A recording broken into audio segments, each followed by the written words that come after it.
Gary, where did you grow up? Where are you from? Well, I grew up in Clydebank, born and bred, Onslow Road, still in the same house to this day, just left there. You know, my mum and my two kids. So tell me about your family growing up. Well, it was just me, my mum, my brother. That's my close family. It was in the family household. I've got a half-sister and a half-brother.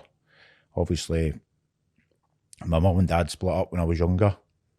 I don't remember that, you know, so that was it. It was just us. My mum, she worked in the local garage, the Burma garage. I don't know if you remember it years ago. Very well. The BMX track, you know, so she worked in there, and we went to Linvale Primary School, me and my brother, and then from there we headed up to Braidfield. Wow. So we were talking about the family, but what sort of relationship did you have? What was it like? Because you mentioned obviously you don't remember you're talking about your dad, but what's the situation with that then? Well, when we were growing up, like obviously it was me and my brother in the house. Do you know what I mean? I've not got too many vivid memories of being young as such. Do you know what I mean? But my mum worked hard. She gave us everything she could. Do you know what I mean? I take my hat off to her for it because it must have been tough. My dad was in my life, so he was, you know, but he wasn't a really full-time father figure, to say, you know. And me and my brother were just typical brothers. Do you know what I mean? And, you know, he looked out for me a lot when I was younger, you know, primary school and high school stuff. You know, I really appreciate him for that. So of course, listen, I'm exactly the same.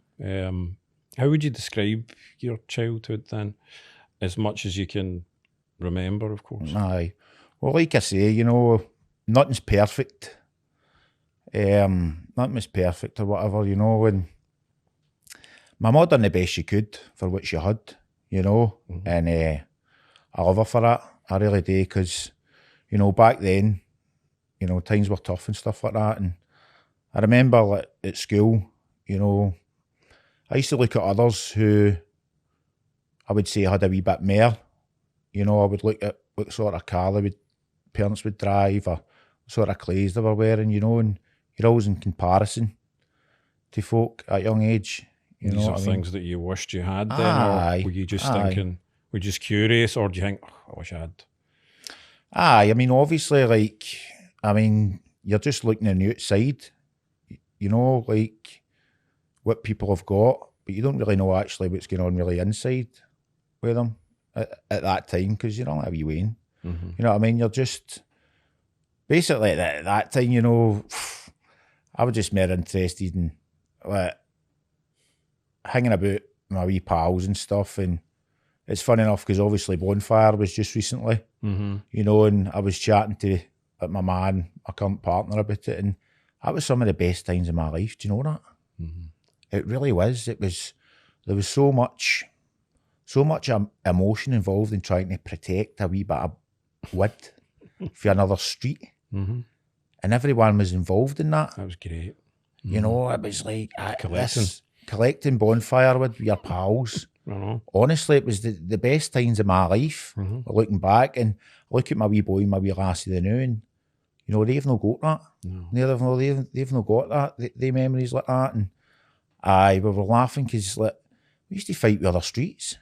This was how important this bonfire wood was. You know what I mean? Because it was like a show of status or some sort of way, where if you had the biggest bonnie, you were the best street. Do you know that way? So is that outside where you're living now? That's right, aye. Huge bonfire right out there, wasn't there? It was. Aye. Well, we always used to try. We always had hassle all the time with Vanguard. Vanguard were like, that was a mean street back when I was younger. Do you know what I mean? Well, so I thought as a wee guy. Totally, yeah, aye, 100%. You know, so we're always conflict with them. They're always coming down and stealing our bonnie wood, you know, that way. And I hated them, you know, that for it and stuff. And I remember as a young boy getting up and lighting up their wood early. Do you know that way? Because I want to get them back and stuff. Just waste, just child stuff, but fun, real fun. That's where it kind of starts, though, isn't it? Ah, That's where of course. Competitive nature, which we're probably going to move on to in a second. So just going back to the primary school thing, what was that like for you? Did you get through school all right? School was good, like especially primary school. But like every had my ups and downs. I was a wee bit insecure at first. Do you know that way? And I used to put on an act more a lot. Do you know that way? Because I felt as though that I had to be someone else that I wasn't. Do you know I see that way? now with kids. I see that with my own. It's quite. And I get into the odd scraping that here and there, but who doesn't? Do you know what I mean? Did you get bullied or anything in school? No, but you know, I always felt a wee bit shy or a wee bit different in some sort of way. So I used to put on this different persona. Do you know what I mean? Just to protect myself. You know, I don't know why that was or whatever. You know, but that's just the way I felt at the time. I felt as though I felt really insecure. That's the word I'm looking for here. Even in primary school. Even in primary school, I had a lot of self doubt, and but obviously now looking back and reflecting on it, do you know what I mean? I was dead insecure, dead at unease, you know. So I used to put on this front, this image, this actor image, you know.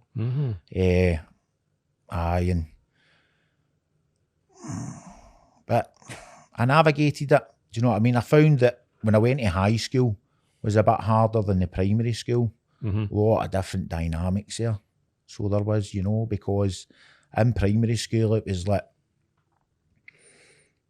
I felt as though the only thing that I aspired to really in primary school was like, who was the best fighter in the school? Do you know that way? Or who was the best fighter in the class? Right?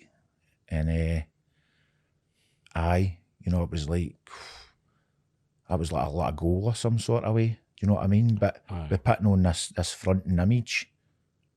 But then I went to high school and it was a whole different dynamic. A group's coming together. Young boys for other schemes and stuff. And I didn't really navigate too well in high school in terms of that. I got fun out pretty quickly. So I did, you know. Got fun out pretty quickly, and high school was a wee bit tougher. When did you leave school? How far did you go? I stayed on to school all the way, more or less, 6 year back then. I think I left midway through 6 year. All the other boys had left, and one of my big regrets is no leaving high school earlier and following onto a trade or something, getting some sort of career path behind me. You know, that's a regret. Well, see, I was going to say that as well, because I left in 40 and I wish I hadn't have. So I'm the opposite. I wish I'd stayed on.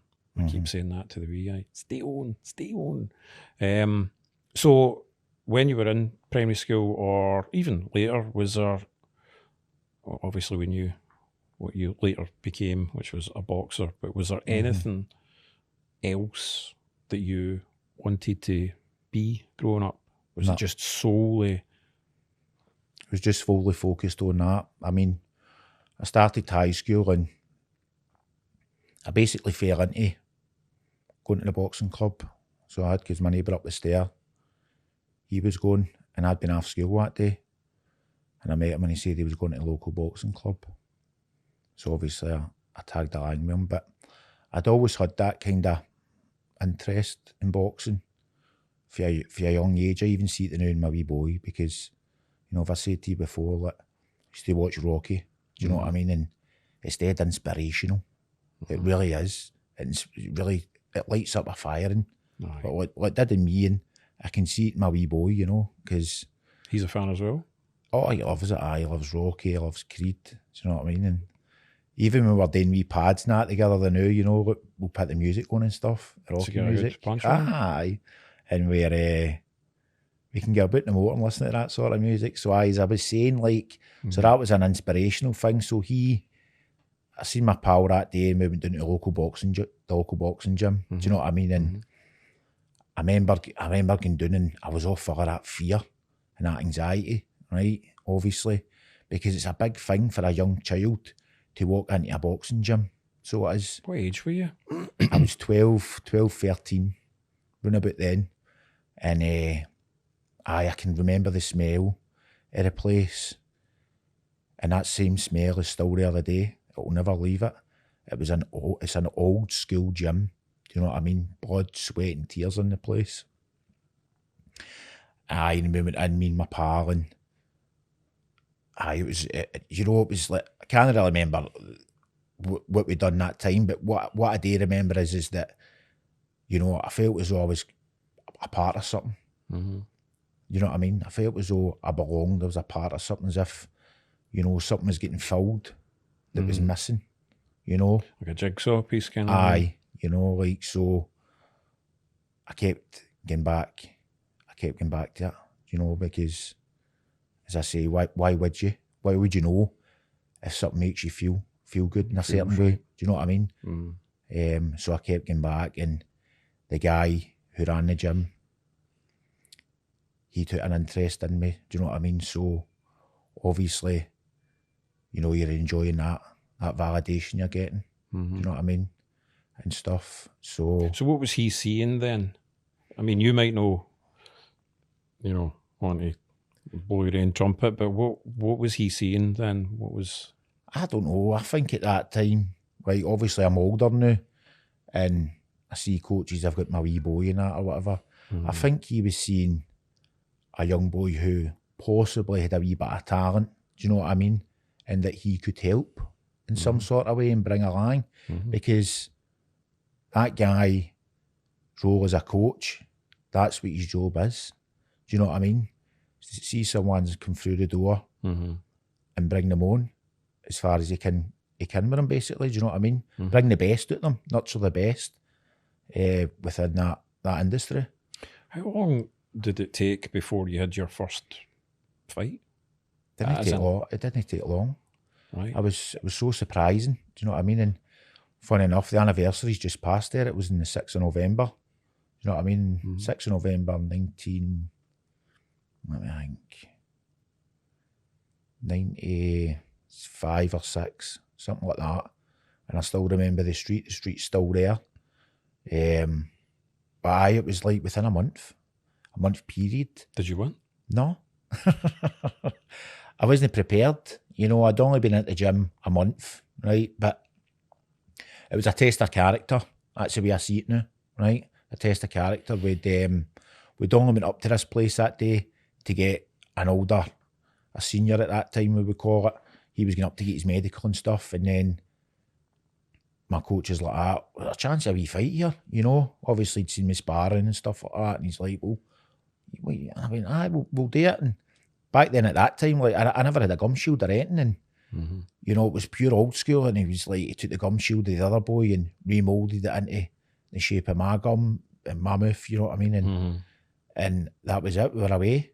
But I get stopped, you know, and I think it was the second round, and I got a wee medal, right? And do you know what, I was buzzing, you know?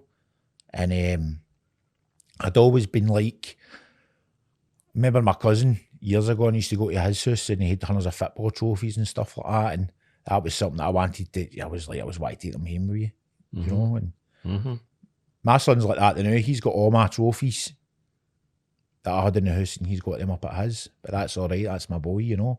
But I got my first wee medal, and that was it. And I went to my dad, and I was telling my dad I was going to the boxing, and he was taking a lot more interest within me, do you know what I mean? So you can see how it's building. Aye, you were building a... Aye. I was building things up. I was enjoying the validation, the pat in the back. I was getting someone looking after me, you know, that way. So why would you stop? What was your, just as a quick question, but what was your mum saying at the time when you were, because like, I mean, I suppose maybe you'll be able to answer that now with your boys into boxing, but what sort of stuff was she saying to you at the time? Do you know, it's hard to remember. You know, I think she just Let you go. more or less let me go, you know, and It was something you were into. And, aye. Yeah, the main thing, you know, and there came a point, obviously it progressed on, you know, and she just let me be with it, you know, because she's busy going to her work and that, you know, and looking after us. And when the time went on with it, she really stepped up. She's always the consistent that's been in my life. It's always been there. Do you know what I mean? Constant. On the highs, on the lows, and all the things in between. My wee ma's always been there. And I'll tell you what, like, I don't know how far I would have got if it wasn't for my ma, because, you know, she's helping to do all my washings, cook my dinners and all that, run my baths. Keep you alive. I put a lot of expectation and pressure on that woman. Do you know what I mean? And never once has she ever let me down. No. You know, I'm a bit of a mammy's boy, but I mean, there's nothing wrong with that. Nothing wrong with that whatsoever. There's absolutely nothing wrong with that. As you progressed on within your career as such, one of the questions I wanted to ask was, how many amateur fights did you have? How long were you an amateur for? Because you turned, I've got some dates here, I'm not entirely sure if they're correct, but the research that I was doing says that you turned professional in 2006. That'd be right. Right? So 21 fights, 123 rounds, and southpaw. My southpaw, aye. Which is good. That worked to my advantage all through my boxing career. I always go like that. I wonder what I'd have been like if I boxed the other way, if I had been any good. Aye. It's so how many then? My amateur record what is, was that like? I couldn't exactly give you an exact figure on how many fights that I had or lost at amateur stuff, because in the amateur stuff you can be constantly fighting. It's such a thrill, it's such a love, you know.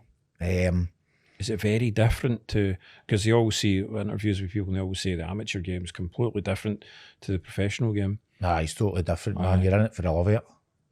The real love of it, you know what I mean? Like, we used to go to different shows, you know, with me and my coach and a couple of other boys. It was a real family unit.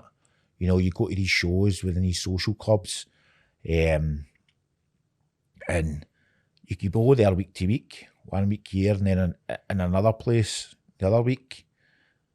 So it was real growth, growing up, you know, mixing with other people, other boys, and for different areas and that. It was a real buzz. I loved it. I really did. I loved being an amateur boxer, and one of my biggest regrets was turning professional. That's what I was going to ask you. What was the thought process of turning professional? Because lots of people don't turn professional when they still have a decent career. Some of them going to Olympics and stuff like that, or go down that neck of the woods. So what made you turn professional?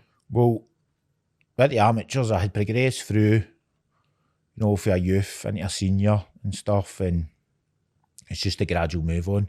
I'd won district titles, Western district titles, Scottish national titles. I had boxed for Scotland. So I ticked all the boxes. I was looking to go to the Commonwealth Games in 2006, and I didn't get picked. And so it was a natural progression to turn professional. So I had fought, but there's so much a difference in it. Really is. Especially stylistically, you know, it's less fights as well in the pro game. There's less fights, aye, but looking back, and obviously hindsight's a great thing and all that, whatever. But my style is suited to be an amateur boxer. That's what it was, you know. I was a classy boxer, right? And I found out as time went on in the professionals that my hands couldn't take it. I always kept getting bothered with my left hand. So I had So that was an issue. Plus the fact as well, I wasn't a big KO artist. No. Right? And that's a big factor. If you're a professional boxer, right, it's just the way I see it, obviously, because of my own journey, is that you need to be able to go like that and earn that guy's respect, right? So you need a mix of both. You need to be able to box and bang, right? Bear in mind as well, you need two hands. The amateur game is suited to me. Quick rounds, bang, bang, bang, pick up the points, get the win. Much more suited to me, rather than try to keep a guy off you for 10 rounds, 12 rounds. Is hard graft. You know, when you just keep coming and coming and coming. So that's my biggest regret, was turning professional. You know, I put so much thought and effort. Feel like I say, as a young boy, coming all the way through, no taking up a trade or learning anything, because I was solely focused on this sport, and I had dreams that I was going to be the next big thing, right? But I didn't know what was involved to being the next big thing. And then before you know it, it's over. You know? It's a short window. It's a short window, aye. It's like, there's not a lot that actually make it. It's the same as football. A lot of boys I know that were great at football, and they never got that break. You know, and aye, that's just a lesson that I learnt in it. And it's a valid lesson. Do you know what I mean? Because experience teaches you a lot, and I've learned to find that out. Basically, you know. And who gave you the Clydebank Blitz name? Just came round about, so it came. Can't exactly remember where. Such a cool name to have, because it's obviously we're from Clydebank. We know the history, but it's such a great name for a boxer. It's just such a cool name. I just came round about one time. I think it was one of my friends had wrote a song, and it was called The Blitz, and I was like, all right, okay then, I'll add the Clydebank into it. And then I'm proud of where I come from. Do you know what I mean? Because of course. Like through my boxing experience, do you know what I mean? Like I was able to bring like shows to Clydebank in the Playroom, professional fights. And the last person to do that before me was like 70 years before. You know, so I'm getting in history there. I won a lower league professional title there. And it was really good. You know, there was a real good buzz about the place. You know, but so I'm happy that I've got that to look back on. I've got lots of great memories and stuff like that. You know, we're in paper all the time. The boxing stuff it was all the time, and you were people that I was like out with at the time. We didn't know each other directly. We didn't have a lot of chat with each other. In fact, we didn't have any chat, but it was always, there's Gary, he won that fight. It was always, you were pretty well known. I was well known, but that's what I'm saying. It just, for that wee guy that came into the gym, do you know what I mean, who loved the sport and stuff, do you know what I mean? Loved that validation I was getting from my coach, and it just started to grow arm and legs when I got older. You know, it really did, and it started to take over. What you mean, the business sort of side of things? No, I'm talking about personally. So within myself, do you know what I mean? Like, I changed, you know, I was getting lost and caught up in all this stuff, you know, and a lot of selfishness was coming out, self-centeredness, self-seeking, you know, traits I wasn't really aware of, a lot of ego-driven stuff. You know, and I should have been a lot more humble. But that made you become the ego thing. You see it in boxers now. A lot of the time, you can tell, you'll be able to tell, that they don't really mean what they say a lot of the time. You've kind of got to have that got to have a bit of confidence, you know, but too much for you, was it? It was too much, man. You know, I was getting too ahead of myself. You know what I mean? I thought I was like world champion. Yeah. And I hadn't even done it yet, you know? Yeah. Far too ahead of myself. It was like almost look at me, and I can look back now and see how like people were like, he's an idiot. Do you know that way? I think you look at boxers that have retired now and they're nothing like the way they were. Because I was sharing it yesterday when I was in a group. And we were asked to speak about our name and stuff and what our name meant to us. And obviously, I says I've got a few names to the guy that was taking the group. And so I let him hear it. And I was like, I'm Gary McArthur, the man, the myth, the mystery, the legend that is, the fighting pride, Clydebank's #1 son. You know? And that's that's the mentality that I lived on for a long, long time. That pure ego, where if I walked into the bully, it was as if, like, you know, I was big time had arrived. Yeah. Do you know what I mean? And that's not looking back, I'm just like, oh my God, they winner. But a lot of that is the ignorance of youth as well, though, isn't it? I remember you when you came into the Boulevard a few times, and it's like I said to you the other day, or whenever it was, where you were stunning with the water, and I remember thinking, well, he must be in training camp, but I do remember the swagger that he had. I just thought, oh, I'll stay away from that guy. Aye, but that's what I thought at the time. I know, but it's just, I had my training partner, do you know what I mean? And he was nothing like me. Polar opposite. Right. Do you know what I mean? Polar opposite. So it's just, some people know how to conduct themselves in a proper way. Do you know what I mean? And some don't. And I get lost in all that. You know, I should have been a wee bit more humbler. Right. You know? And instead, I was getting caught up in outside crap. Outside distractions.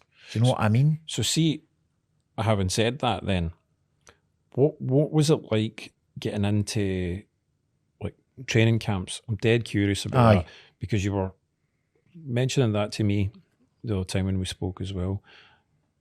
Can you tell me a wee bit about that? Because having what you've said about distractions, that must have been really difficult when you were training for fights in the camps. Aye. What sort of lengths were they? How long was the training camps for you? A lifetime. You're involved in it. You know, Right. When you're involved in a sport, it's a lifetime. Aye. You know what I mean? You're beat up mentally, physically, spiritually. You know? Does that not end then? Never. It's just a beating every day. Well, for me personally, right, you know, I'm a kid at adolescence going through high school, right? And everybody's enjoying themselves, and I'm not just talking about like maybe they boot drinking at the weekend and all that. I'm talking about they're enjoying themselves at school. You know, they're able to eat what they want. They're able to, you know, drink what they want, as such. And I'm training for fights, and I've got to make that weight limit. Yeah. I'm really focused on this at that age. And you go to PE, you've been up in the morning, you've done your jog, you know. If you've next day nothing to eat, and you're in PE class and you can't be bothered playing basketball because you're knackered. Do you know what I mean? And you're getting really, really, really deep into yourself, you know, because you're starving yourself. The hardest part about boxing or any combat sport, if you need to, is making weight. You know, it is soul destroying, absolute soul destroying. I can remember like 40 years ago, I was depressed, I was suicidal, you know. Even early on? Early on, do you know? And who was I going to speak to that about? You'd no help at all. No, I didn't want to worry anyone. You know, I didn't want to worry anyone, put that on them, because I needed that validation. I didn't want to let anybody down. You know, I was like that wee boy in primary school that I was telling you about that was insecure in this sport was changing me. I was feeling a part of something, you know, and I was so lonely, so lonely. It was horrible. And there was nothing there for me. I just had to keep going. A lot of the times, like, you know, especially the mental side of it, it's like physical stuff you can take, but it's mental when you're in yourself. And it's horrible to think back on. So it is, you know. And my ma would see me coming in for training and I'd be upset. Do you know what I mean? I'd be upset. I'd never had a good night at the gym, you know. I was overthinking everything all the time. And if I had to eat something, I could see myself, I was going away, I was making myself sick, you know, so you've got an eating disorder thing, you know, playing on your mind. It was treacherous. Trying to navigate that. And so I kept going back for more. Well, that's what I was going to say. You were obviously still had a lot of drive to be able to go and succeed. I mean, before, when you'd got through the training camps for fights, when you were just about to like go on, what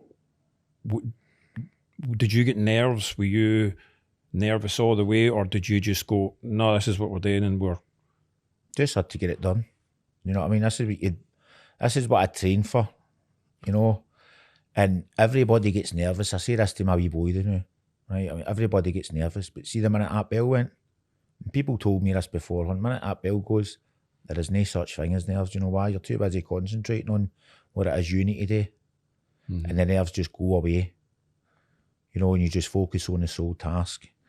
And it's like, and that's the reason I kept going back, you know, because he kept getting that rush. Yeah.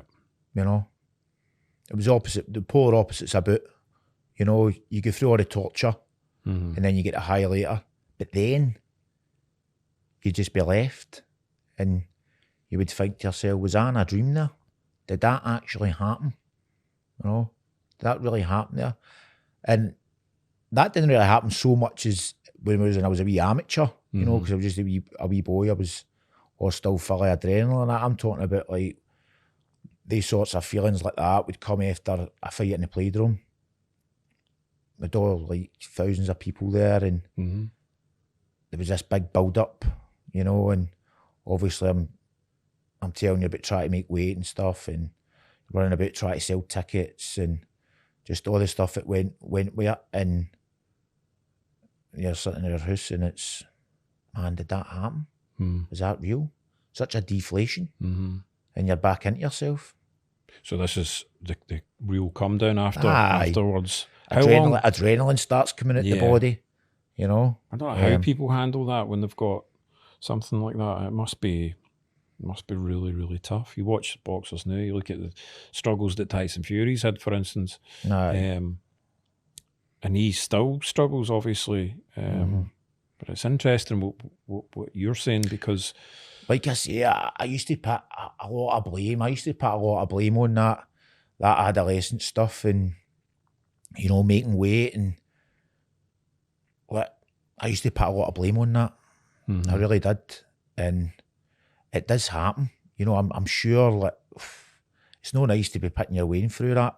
Not that my ma that put me through it. I was choosing to do it, but what I'm saying is, when you're going through these stages in life, you're supposed to be developing. So you're taking punches and you're depriving your body. It can't be good for you mentally as the years go on. Never mind as well, obviously, like when you're coming up, you're on these highs and lows. You know, like you take drink, like after fights, you know, it was just like, well, here we go, it's time for a wee night out and that.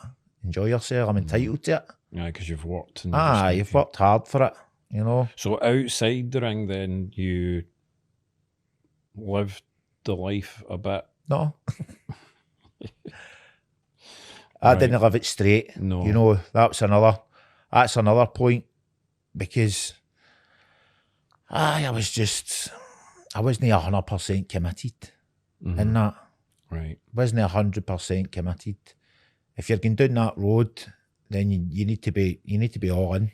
You know, and I was taking shortcuts in that, and all of a sudden it's like, what happened?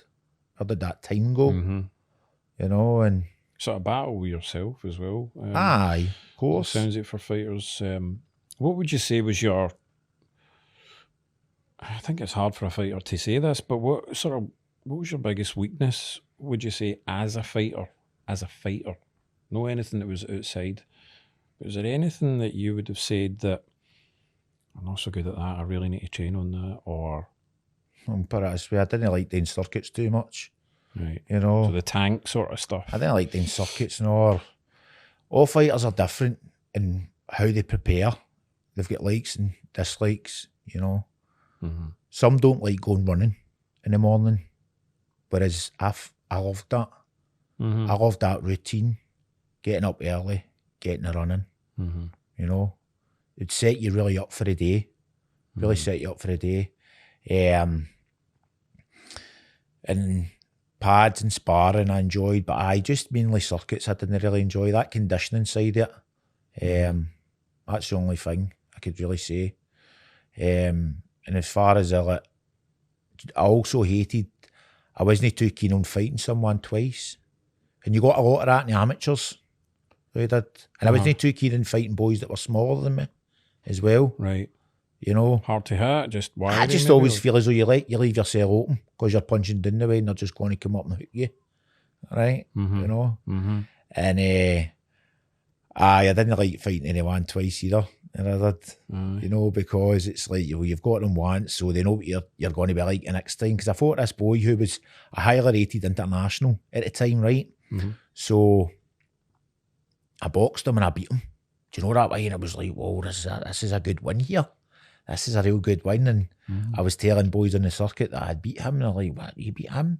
Because I knew a boy that I could never beat this kid. Right, I fought him like 4 times or something, and I couldn't beat this boy.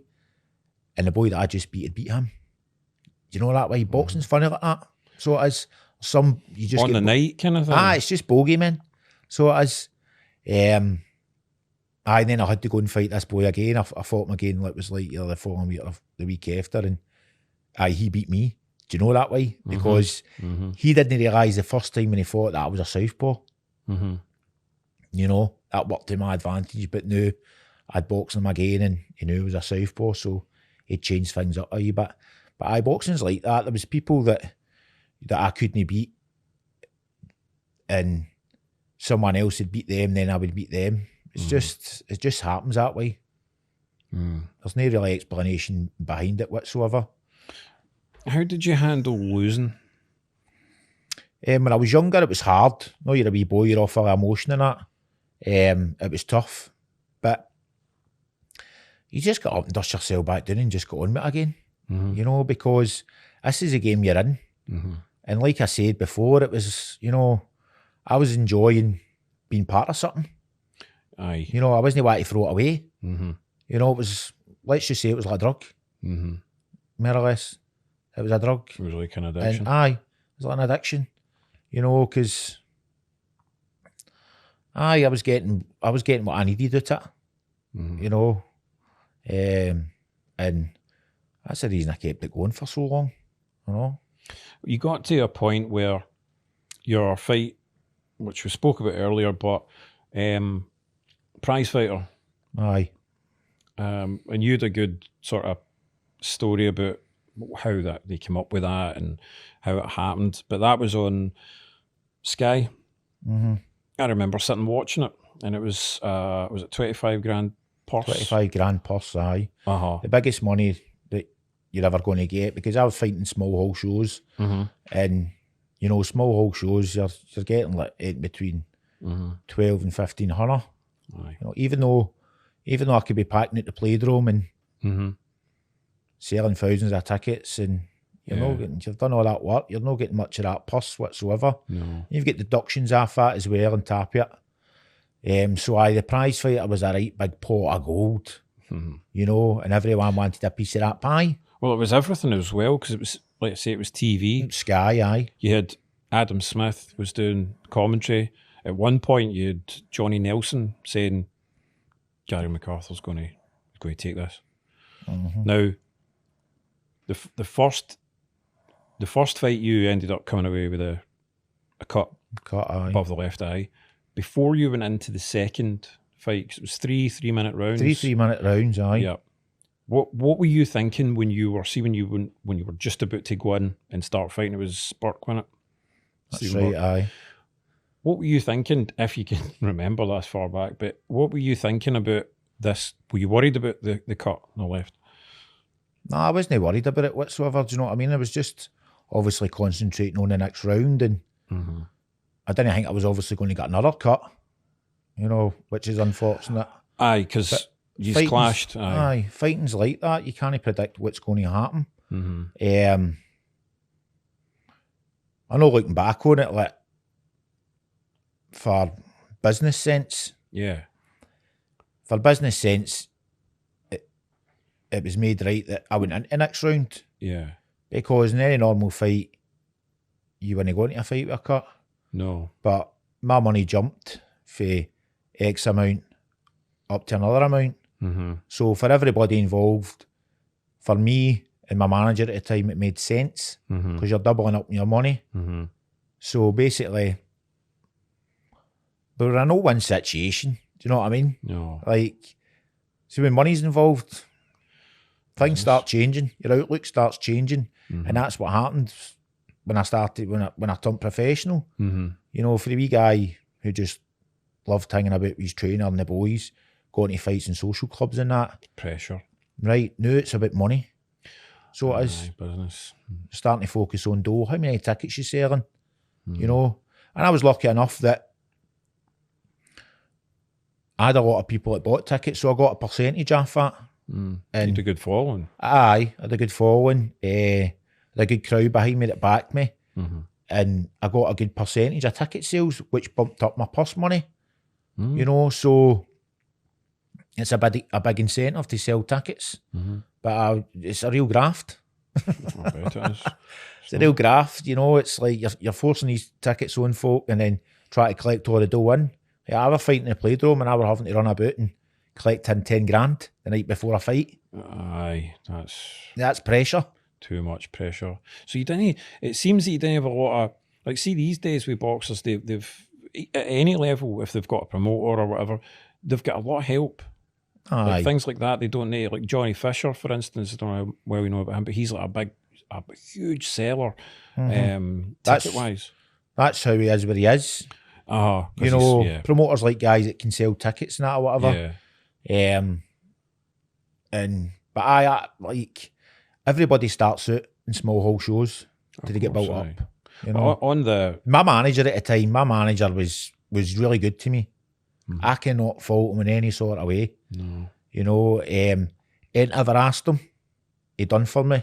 Because we're in business partnership, and he told me that in the car one time. He went, Gary, like, me and you aren't pals. We're in business together. Straight to the point. Anything he said he done.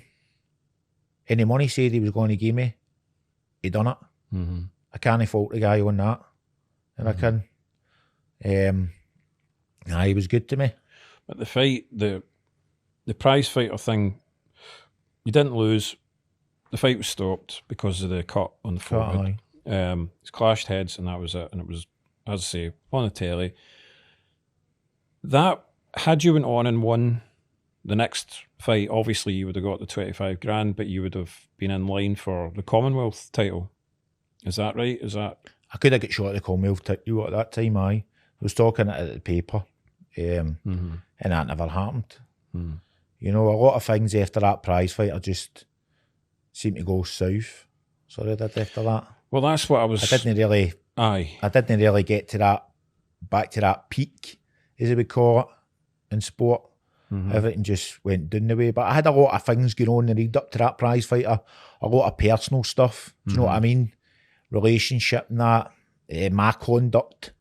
You know, and that, all that sort of stuff. Was that at this time then? That was just round about that same time. You know, it was all legal stuff going on, and me and my ex-partner, and I basically, you know, there was a lot going on, and after the prize fighter, just things started going the other way because, see me, like I was saying earlier on, man, I was just for this mad ego. So I was, you know, I was not a nice person. Yeah. Really. I was not a good person to be hanging about with back then. Well, the last few fights didn't go your way. No. After that, round about that time, was it done? Were you done? Well, like, the thing was, is Father Time had caught up with me and all that, and I was getting in the paper for a lot of the wrong reasons, and you know, I was doing all the wrong things, and it moved you off track. Moved me off track, aye, and then I never had that same thing anymore that I had when I first walked in through the gym door. I never had it. It was all about money, what I was getting, what I was getting out of this, you know, and I just wasn't applying myself the way I should have, you know. Only focus. Lots of partying, do you know what I mean? Lots of drinking, lots of bad behaviour. Yeah, that's you know, and no willing to take responsibility for my actions. Yeah, you know, because why should I? No, that was the attitude I had. I mean,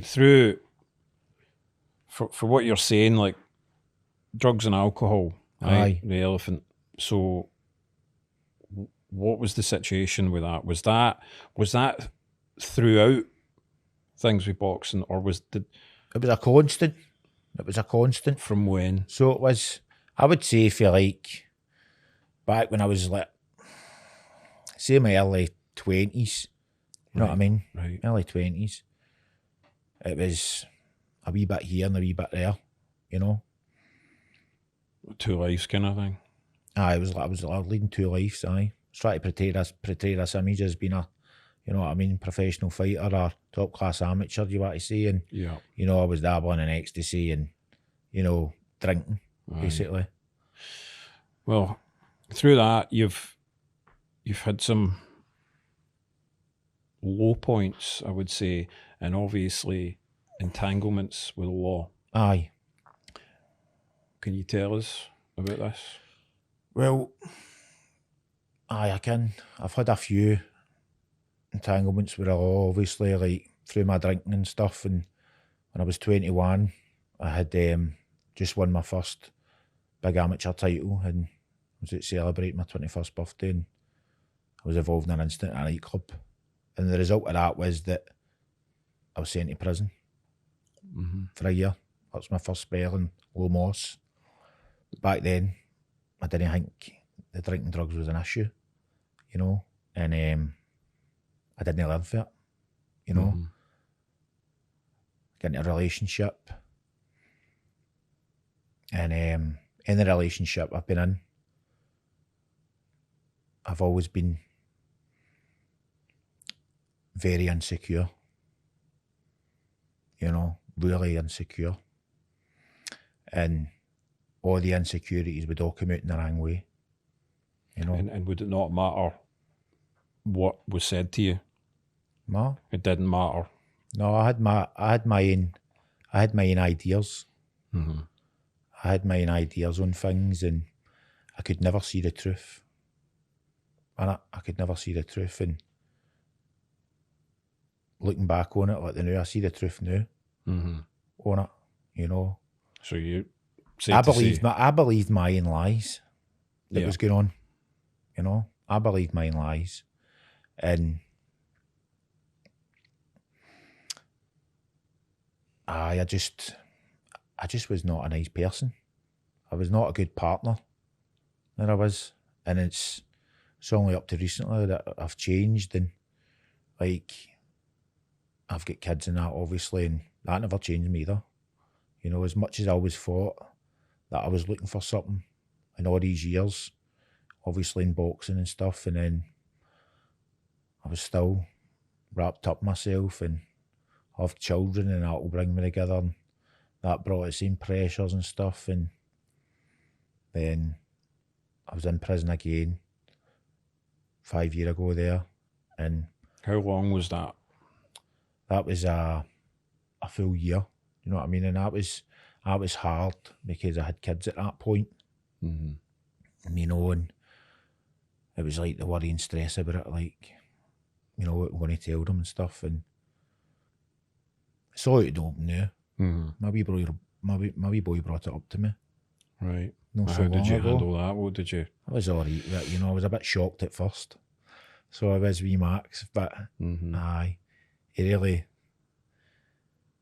took well as he could. He was a big boy, you know, and he sat and he listened and he understood. You know what I mean? It was a beautiful, beautiful moment. So it really was. Where, you know, I told him through my actions, a drinking, that, you know, ended up in prison again. And that time that I was in prison there 5 years ago, it was the same as the first time. I never learnt it. I wasn't rehabilitated. Mm-hmm. You know, I just went in there and I went right back into myself, where I just trained for a fight. Yeah. Like, I get in there and I get into the gym, and the staff wanted me, you know, because they seen I was an alright guy. You know, I could go to the gym regular, and that was what I done. And I just gravitated towards my type of people, you know. And the kids came and visited me and stuff, and they just said that's where I worked. You know what I mean? It's the easiest option. And it was a long year. It was a long, long year. So it was, and I had all these big ideas about when I got out what was going to happen, you know.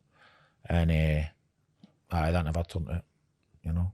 I went on for another 4 years of just self-destruct mode. Yeah. Yep. Aye. So how did you must really regret a lot of these kind of things, but you're in a situation now, you've come up with this, we were talking about what you were going to call this chat.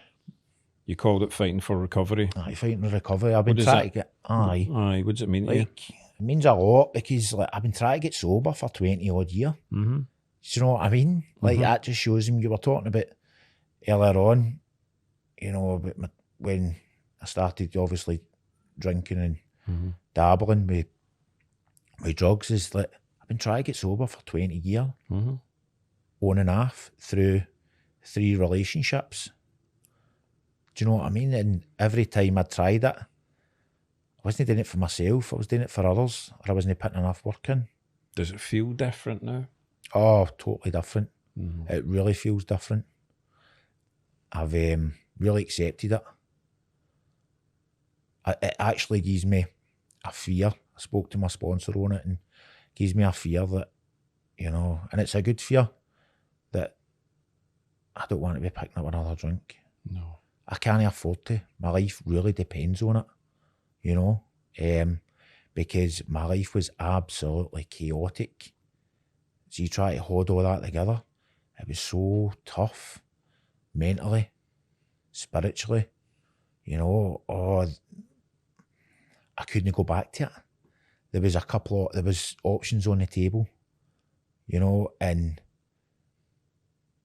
keep on the way I was going, which wasn't very good. My experience all showed me that, right? Go back to prison.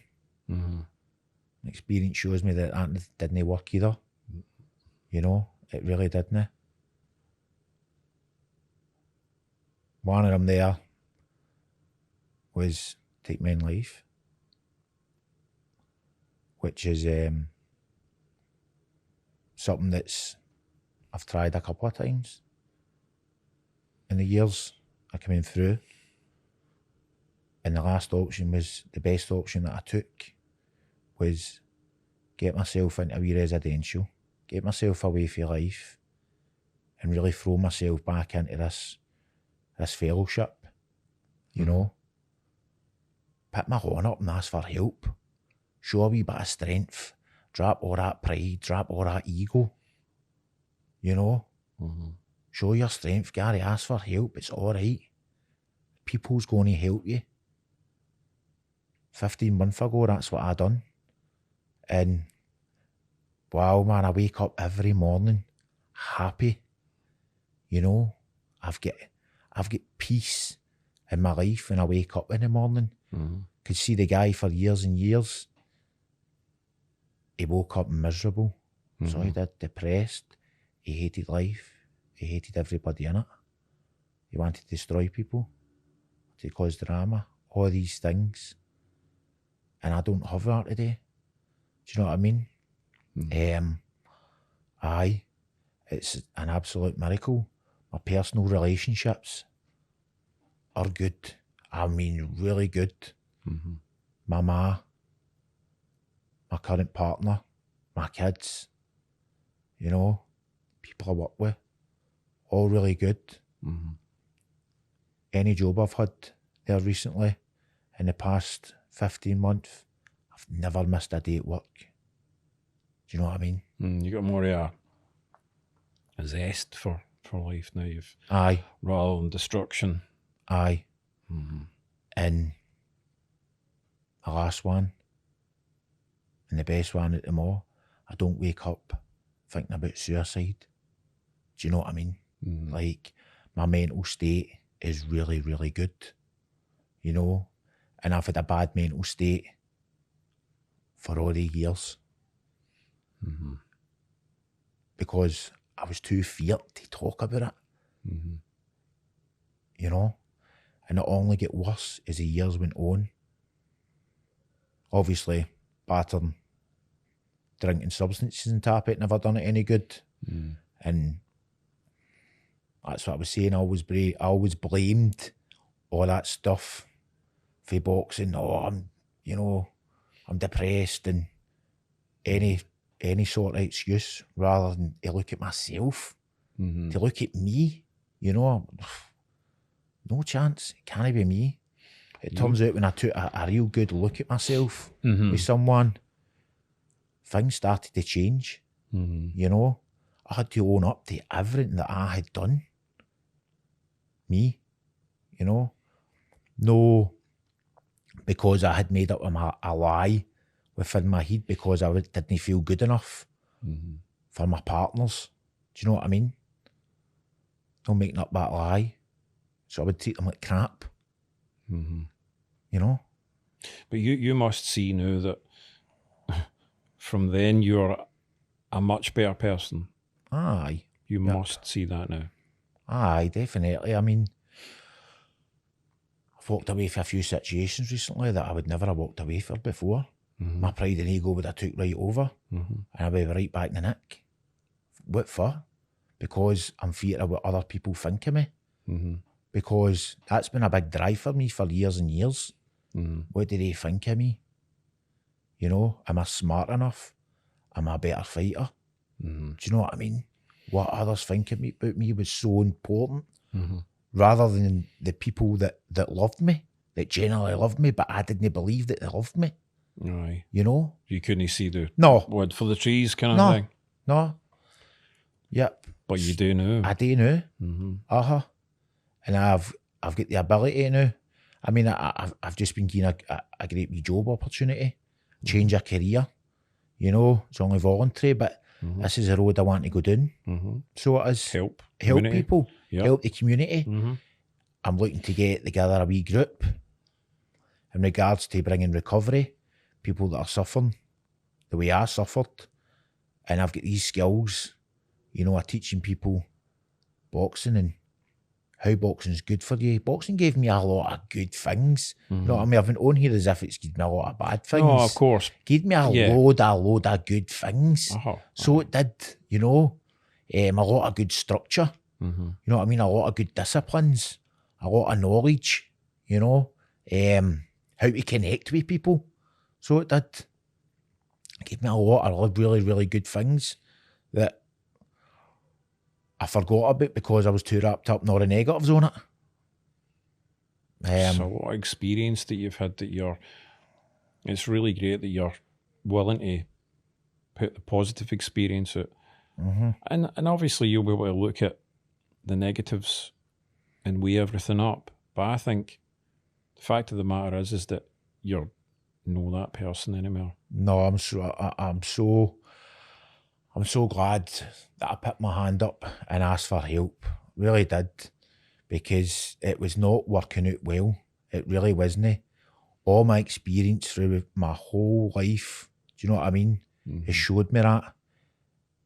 And it's a valuable lesson, experience. Some never. To look back on. Some never walk through that door that you've walked through, though. No. Some are not able to do that. No. And they will argue, no, it's fine. Everything's fine when it isn't. So. Because I've done it.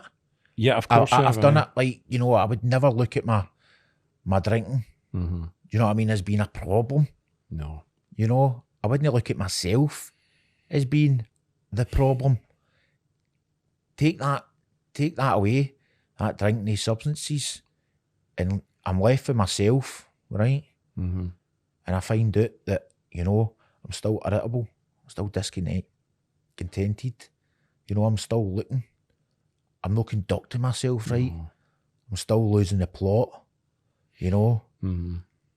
And it's not like that today. You know, it's been a massive shift in my life. Getting involved in fellowship and getting something back, putting the horn out to help someone. You know, it's a beautiful thing. It's a great thing to do, and do you know what? I'm so grateful to be alive. I think I took life for granted for years, absolute years, and I took people for granted for years. I used them and abused them and got what I wanted, you know.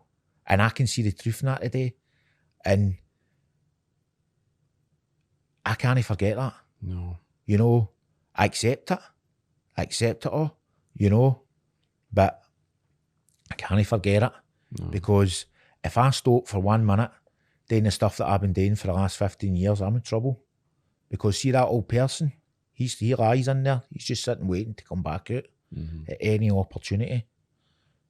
So he is. So that's up to you, and to. And I'm glad I'm aware of that. Yeah, I've got the awareness now. Well, you've got the responsibility now to understand that guy. You need to not let that guy come back. No, but you know, I think I can pretty much.